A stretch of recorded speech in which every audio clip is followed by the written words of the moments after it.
त्योहारों की पावन भूमि भारतवर्ष, जहां हर उत्सव मानवता की भावनाओं से गहराई से जुड़ा है।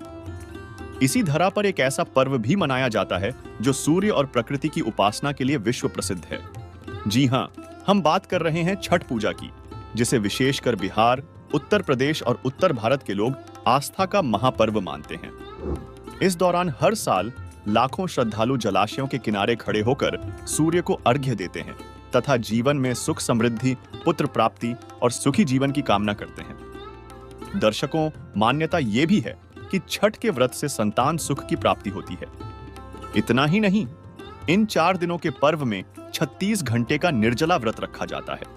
लेकिन क्या सच में यह कठिन तप या 36 घंटे का निर्जला व्रत या डूबते और उगते सूर्य को अर्घ्य देना हमारी इच्छाओं को पूरा कर सकता है, या फिर यह केवल एक परंपरा बनकर रह गई है जिसमें हम बिना प्रश्न किए देखा देखी अनुसार आंख मूंद कर चलते जा रहे हैं?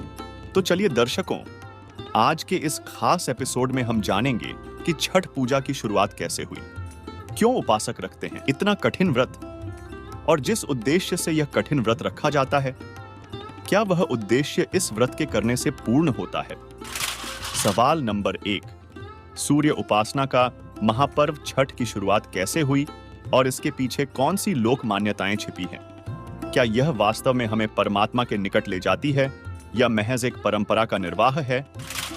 दर्शकों, छठ एक ऐसा पर्व जिसमें छठी मैया और सूर्य भगवान की पूजा होती है, जो कार्तिक मास की शुक्ल चतुर्थी से सप्तमी तक मनाया जाता है। इस पर्व के बारे में समाज में कई लोक कथाएं प्रचलित हैं, जैसे कि द्रौपदी और कर्ण द्वारा छठ व्रत करना या राजा प्रियव्रत का संतान प्राप्ति के लिए इस व्रत का पालन करना। यह पर्व साल में 2 बार चैत्र और कार्तिक मास में मनाया जाता है और इसे लोक आस्था का प्रतीक माना जाता है।